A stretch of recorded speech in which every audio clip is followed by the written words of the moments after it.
శ్రీ సాయి సత్ చరిత్రము 6వ అధ్యాయము.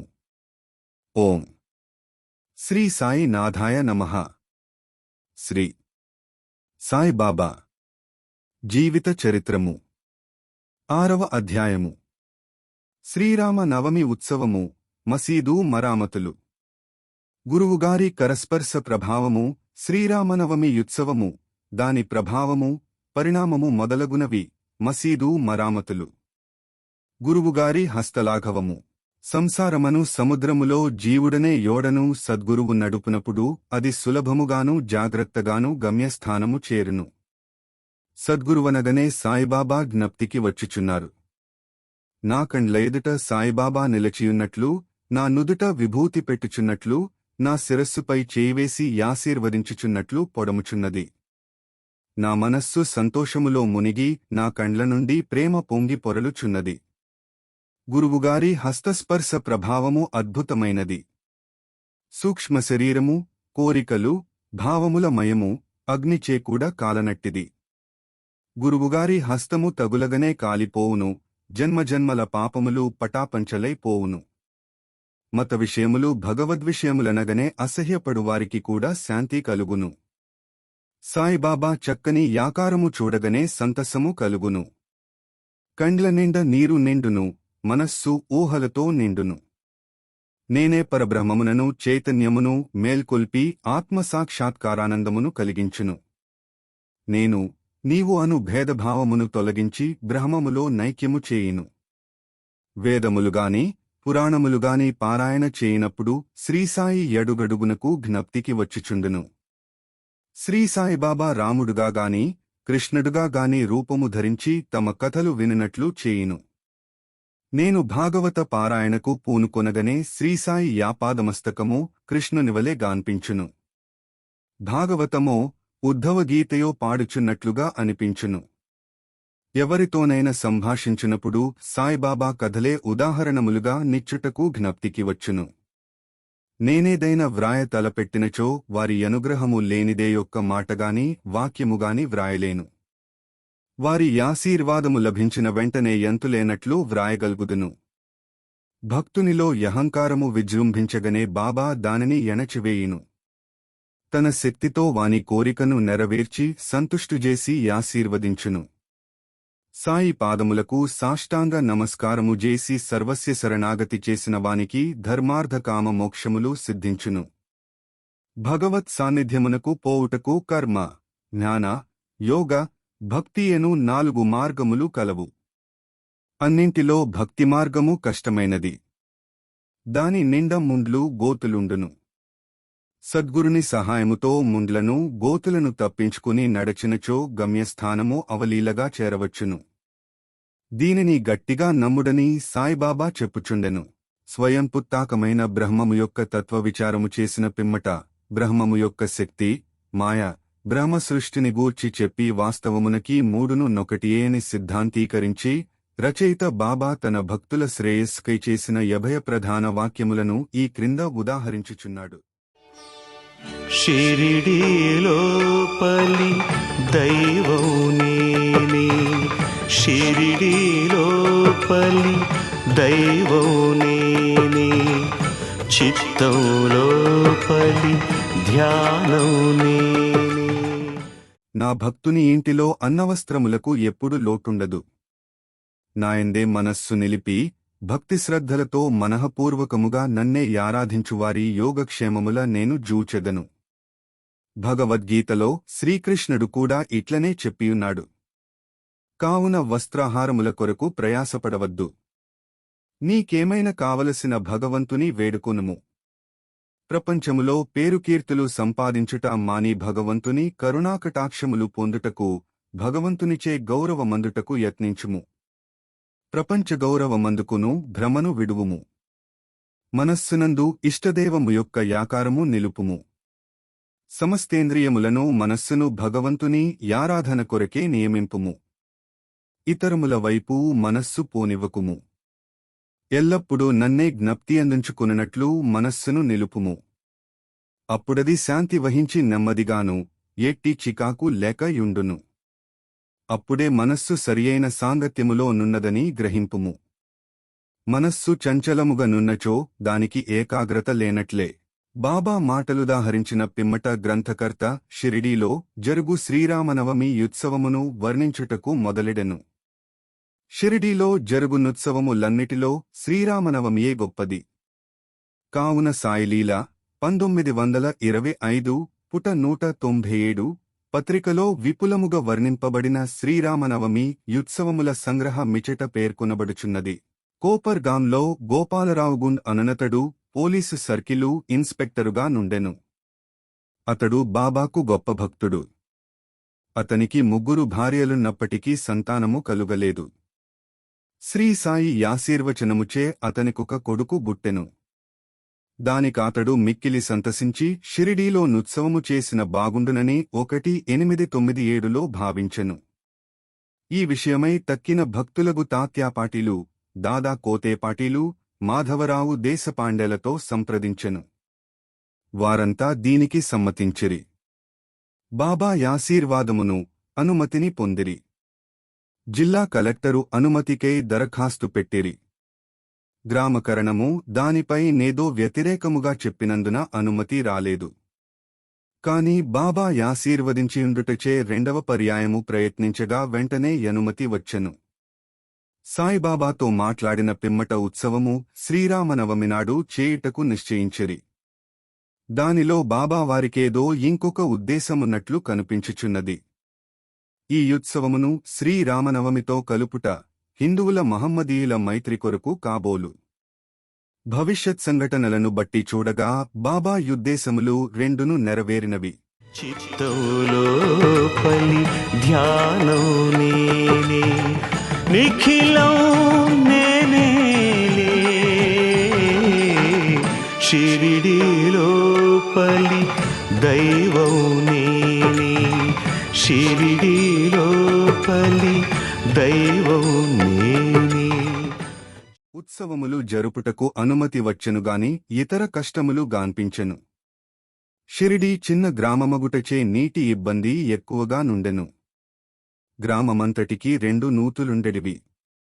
ఒకటి ఎండాకాలములో నిండిపోవుచుండును. రెండవదానిలోని నీళ్లు ఉప్పనివి. ఈ ఉప్పునీటి బావిలో బాబా పువ్వులు వేసి మంచినీళ్ల బావిగా మార్చెను. ఈ నీరు చాలకపోవుటచే తాత్యాపాటిలు దూరమునుంచి మోటల ద్వారా నీరు తెప్పించెను. అప్పటికి మాత్రమే పనికి వచ్చునట్లు అంగళ్ళు వేసిరి. కుస్తీల కొరకేర్పాటు చేసిరి. గోపాలరావు గుండున కొక స్నేహితుడు గలడు. వాని పేరు దాము అన్నా కాసార్. అతనిది అహ్మద్ నగరు. అతనికి కూడా 2 భార్యలున్నప్పటికీ సంతానము లేకుండెను. అతనికి కూడా బాబా యాశీర్వాదముతో పుత్ర సంతానము గలిగెను. ఉత్సవము కొరకు ఒక జెండా తయారు చేయించెను. అట్లనే నానాసాహెబు నిమోన్కరును ప్రబోధించగా అతడు కూడా ఒక నగిషీ జెండా నిచ్చుటకు ఒప్పుకొనెను. ఈ 2 జెండాలు ఉత్సవముతో తీసుకునిపోయి మసీదు 2 మూలలందు నిలబెట్టిరి. ఈ పద్ధతి ఇప్పటికిని అవలంబించుచున్నారు. బాబాయుండు మసీదుకు ద్వారకామాయి అని పేరు. చందన ఉత్సవము. ఈ ఉత్సవములో నింకొక ఉత్సవము కూడా ప్రారంభమయ్యెను. కురాహ్లే గ్రామమందు అమీరు షక్కర్ అను మహమ్మదీయ భక్తుడు గలడు. అతడు చందన ఉత్సవము ప్రారంభించెను. ఈ ఉత్సవము గొప్ప మహమ్మదీయ ఫకీరుల గౌరవార్థము చేయుదురు. వెడల్పు పళ్ళెములో చందనపు ముద్దనుంచి తలపై పెట్టుకుని సాంబ్రాణి ధూపములతో బాజాభజంత్రీలతో ఉత్సవము సాగించెదరు. ఉత్సవము రేగిన పిమ్మట మసీదునకు వచ్చి మసీదు గూటిలోనూ గోడలపైననో ఆ చందనమును చేతితో నందరను తట్టెదరు. మొదటి 3 సంవత్సరములు ఈ యుత్సవము అమీర్ షక్కరు జరిపెను. పిమ్మట అతని భార్య జరిపెను. ఒకేదినమందు పగలు హిందువులచే జెండాయుత్సవము, రాత్రులందు మహమ్మదీయులచే చందనోత్సవము ఏ కొట్లాటలు లేక జరుగుచున్నవి. ఏర్పాట్లు. చిత్తములోపలి ధ్యానం నేనే, చిత్తములోపలి ధ్యానం నేనే, నిఖిలం నేనేలే. షిరిడీలోపలి దైవం నేనే, దైవం నేనే.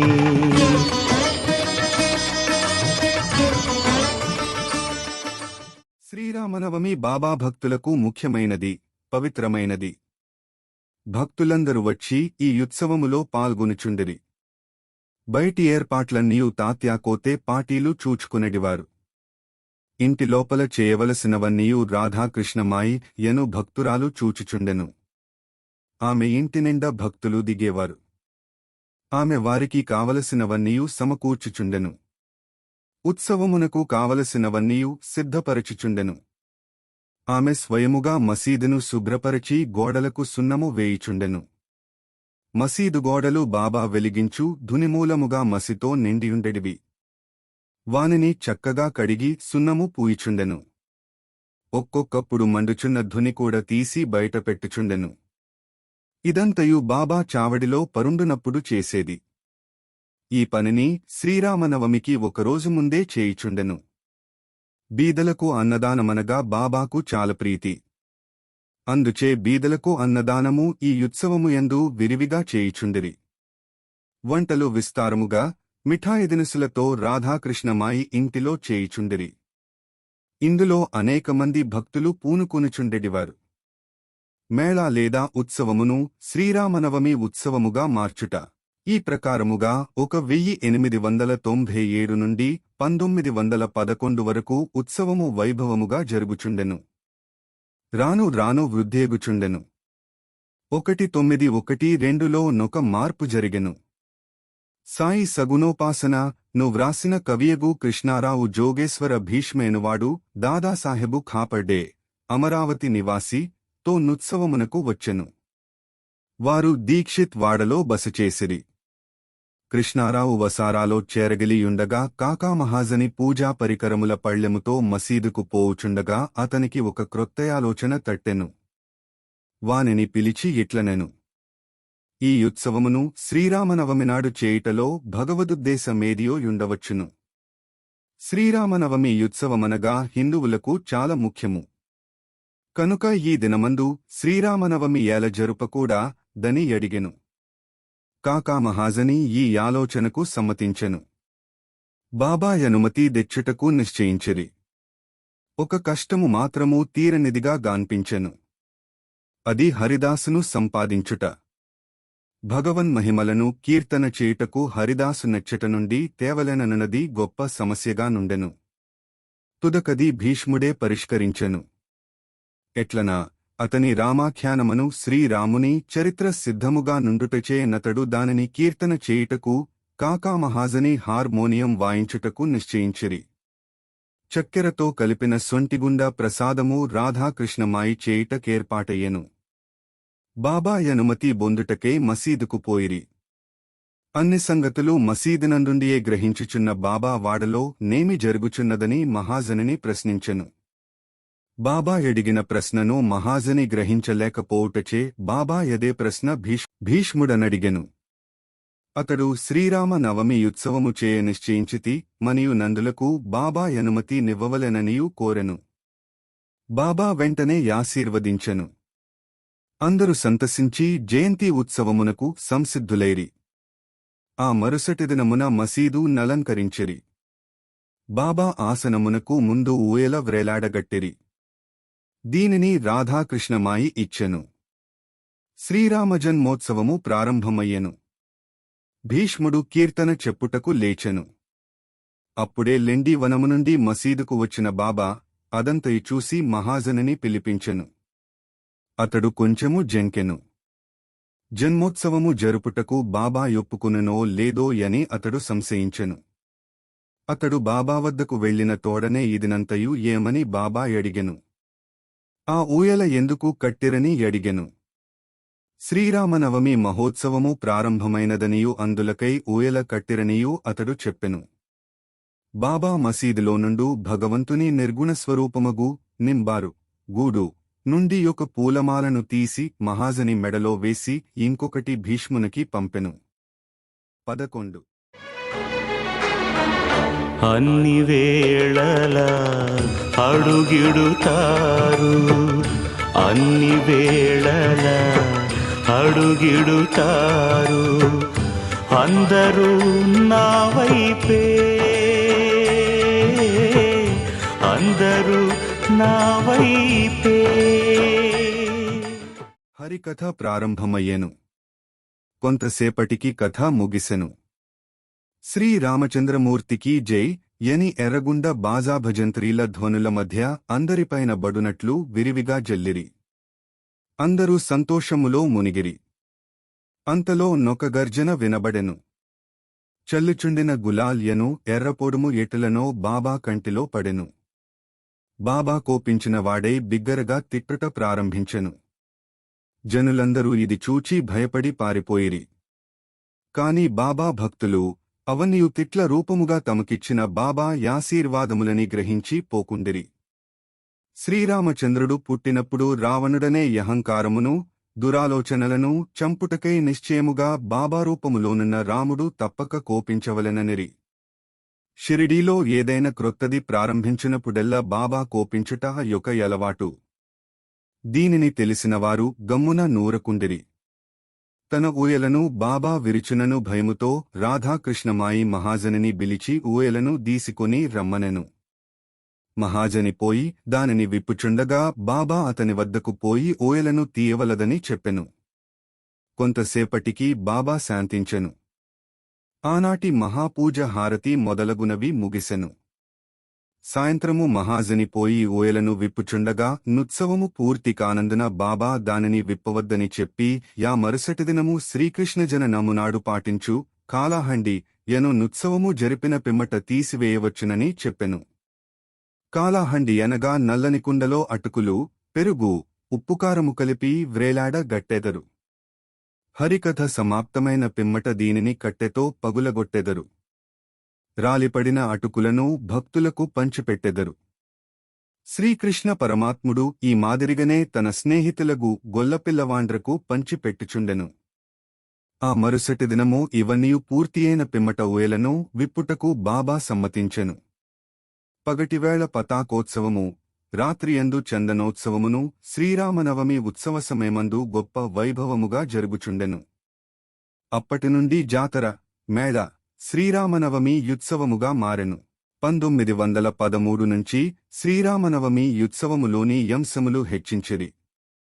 చైత్రపాడ్యమి నుంచి రాధాకృష్ణమాయి నామసప్తాహము ప్రారంభించుచుండెను. భక్తులందరూ అందు పాల్గొందురు. ఆమె కూడా వేకువజామున భజనలో చేరిచుండెను. దేశమంతట శ్రీరామనవమి ఉత్సవములు జరుగుటచే హరికథా కాలక్షేపము చేయు హరిదాసు చిక్కుట దుర్లభముగా నుండెను. శ్రీరామనవమికి 5-6 రోజులు ముందు మహాజని బాలబువ మాలీని, ఆధునిక తుకారాం కలిసియుండుటచే కీర్తన చేయుటకు వారిని తోడ్కొనివచ్చెను. ఆ మరుసటి సంవత్సరము అనగా 1914లో సతారా జిల్లా బిర్హాడ్ సిద్ధకవటే గ్రామములోని హరిదాసుడగు బాలబువ సతార్కర్ స్వగ్రామములో ప్లేగు వ్యాపించియుండుటచేత కథలు చెప్పక ఖాళీగానుండెను. బాబా అనుమతి కాకా ద్వారా పొంది అతడు షిరిడీ చేరెను. హరికథ చెప్పెను. బాబా అతనిని తగినట్లు సత్కరించెను. ప్రతి సంవత్సరము ఒక్కొక్క క్రొత్త హరిదాసును పిలుచు ఈ సమస్యను 1914వ సంవత్సరములో శ్రీ సాయి పరిష్కరించెను. ఈ పని శాశ్వతముగా దాసగను మహారాజునకు అప్పగించెను. ఈనాటి వరకు దాసగను ఈ కార్యమును జరుపుచున్నారు.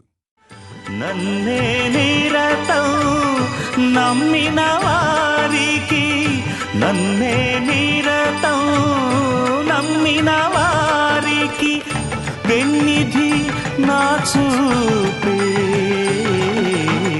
1912 నుండి ఈ ఉత్సవము రానురాను వృద్ధి పొందుచుండెను. చైత్రశుద్ధ అష్టమి మొదలు ద్వాదశి వరకు షిరిడీ తుమ్మెదల పట్టువలే ప్రజలతో నిండుచుండెను. అంగళ్ల సంఖ్య పెరిగిపోయెను. కుస్తీలలో ననేక మంది పాల్గొనుచుండిరి. బీదలకు అన్న సంతర్పణ బాగుగా జరుగుచుండెను. రాధాకృష్ణమాయి కృషిచే శ్రీసాయి సంస్థాన మేర్పడెను. అలంకారములు, ఆడంబరము లెక్కువాయెను. అలంకరింపబడిన గుగ్లము, పల్లకి, రథము, పాత్రలు, వెండి సామానులు, బాల్టీలు, వంట పాత్రలు, పటములు, నిలువుటద్దములు బహుకరింపబడెను. ఉత్సవమునకు ఏనుగులు కూడా వచ్చెను. ఇవన్నీ హెచ్చినప్పటికీ సాయిబాబా వీనిని లెక్కించేవారు కారు. ఈ ఉత్సవములో గమనింపవలసిన ముఖ్య విషయమే మన హిందువులు, మహమ్మదీయులు కలసిమెలసి ఎట్టి కలహములు లేకుండా గడిపేవారు. మొదట 5,000 మొదలు 7,000 వరకు యాత్రికులు వచ్చేవారు. తుదకు 75,000 వరకు రాజొచ్చిరి. అంతమంది గుమిగూడినప్పటికీ ఎన్నడైనను వ్యాధులు కాని జగడములుగాని కనిపించలేదు. మసీదు మరామతులు. గోపాలరావు గుండునకు ఇంకొక మంచి ఆలోచన తట్టెను. ఉత్సవములు ప్రారంభించినట్లే మసీదును తగినట్లుగా తీర్చిదిద్దవలెనని నిశ్చయించుకునెను. మసీదు మరామతు చేయ నిమిత్తమై రాళ్లను తెప్పించి చెక్కించెను. కాని ఈ పని బాబా అతనికి నియమించలేదు. ఈ పని నానాసాహెబు చాందోర్కర్కు, రాళ్లు తాపన కాకాసాహెబు దీక్షిత్కు నియోగించెను. ఈ పనులు చేయించుట బాబాకిష్టము లేకుండెను. కాని భక్తుడగు మహల్సాపతి కలిగించుకునుట వలన బాబా అనుమతి నిచ్చెను. బాబా చావడిలో పండుకొన్న ఒక్క రాత్రిలో మసీదు నేలను చక్కని రాళ్లచే తాపన చేయుట ముగించిరి. అప్పటినుండి బాబా గోనెగుడ్డపై కూర్చుండుట మాని చిన్న పరుపు మీద కూర్చుండువారు. గొప్ప వ్యయ ప్రయాసలతో 1911వ సంవత్సరములో సభామండపము పూర్తిచేసిరి. మసీదుకు ముందున్న జాగా చాలా చిన్నది, సౌకర్యముగా లేకుండెను. కాకాసాహెబు దీక్షిత్ దానిని విశాలపరచి పైకప్పు వేయదలచెను. ఎంతో డబ్బు పెట్టి ఇనుప స్తంభములు మొదలగునవి తెప్పించి పని ప్రారంభించెను. రాత్రి ఎంతయూ శ్రమపడి స్తంభములు నాటిరి. షిరిడీలోపలి దైవం మేని, షిరిడీలోపలి దైవం మేని. ఆ మరుసటి దినము ప్రాతకాలముననే బాబా చావడి నుండి వచ్చి యది ఎంతయు జూచి కోపించి వానిని పీకి పారవేశెను. ఆ సమయమందు బాబా మిక్కిలి కోపోద్దీపితుడయ్యెను. ఒక చేతితో ఇనుప స్తంభము బెకిలించుచు రెండవ చేతితో తాత్యాపాటిలు పీకను బట్టుకునెను. తాత్యా తలపాగాను బలవంతముగా దీసి యజ్ఞపుల్లతో నిప్పంటించి యొక్క గోతిలో పారవైచెను. బాబా నేత్రములు నిప్పుకణములవలే వెలుగుచుండెను. ఎవరికిని బాబావైపు చూచుటకు ధైర్యము చాలకుండెను. అందరూ భయకంపితులైరి. బాబా తన జేబులోనుంచి ₹1 తీసి ఎటువైపు విసరెను. అది శుభసమయమందు చేయు యాహుతివలే కనబడెను. తాత్యా కూడా చాలా భయపడెను. తాత్యాకేమి జరుగుచున్నదో ఎవరికి ఏమీయూ తెలియకుండెను. అందులో కల్పించుకొనుటకెవ్వరికీ ధైర్యము లేకుండెను. కుష్ఠురోగియు బాబా భక్తుడునగు భాగోజీ సింధియా కొంచెము ముందుకు పోగా బాబా వానిని ఒక ప్రక్కకు త్రోసెను. మాధవరావు ప్రయత్నించగా వానిపై బాబా ఇటుకరాయి రువ్వెను. ఎంతమంది జోలికి పోదలచిరో అందరికీ ఒకేగతి పట్టెను. కాని కొంతసేపటికి బాబా శాంతించెను. ఒక దుకాణదారుని పిలిపించెను. వాని వద్దనుంచి జరీపాగాను క్రయమునకు దీసికొనెను. దానిని బాబా స్వయముగా తాత్యాతలకు చుట్టెను. తాత్యాను ప్రత్యేకముగా గౌరవించుటకు బాబా ఇట్లు చేసియుండెను. బాబా యొక్క ఈ వైఖరిని జూచినవారెల్లరూ నాశ్చర్యమగ్నులైరి. అంత త్వరలో బాబాకెట్లు కోపము వచ్చెను? ఎందుచేత నీ విధముగా తాత్యాను శిక్షించెను? వారి కోపము తత్క్షణమే ఎట్లు చల్లబడెను? అని ఎందరు ఆలోచించుచుండిరి. బాబా ఒక్కొక్కప్పుడు శాంతమూర్తివలే గూర్చిండి యతయంతానురాగముతో మాట్లాడుచుండువారు. అంతలో నకారణముగా కుపించెడివారు. అటువంటి సంఘటనలు అనేకములు గలవు. కాని ఏది చెప్పవలెనను విషయము తేల్చుకొనలేకున్నాను. అందుచే నాకు జ్ఞాపకము వచ్చినప్పుడెల్లా ఒక్కొక్కటి చెప్పెదను. ఓం నమోః శ్రీ సాయినాథాయ నమః. శాంత్యః శాంత్యః శాంత్యః. 6వ అధ్యాయము సంపూర్ణము. సద్గురు శ్రీ సాయినాథార్పణమస్తు. శుభం భవతు. ఎవ్వరు నన్ను ఏమంటున్నా, ఎవ్వరు నన్ను ఏమంటున్నా, ఏ కలత లేదు, ఏ కలత లేదు. ఒడిలో కలిసే ఏ నదినైనా నీలో కలిసే ఏ నదినైనా కడలి కాదనదు షిరిడీలోపలి దైవం నేని షిరిడీలోపలి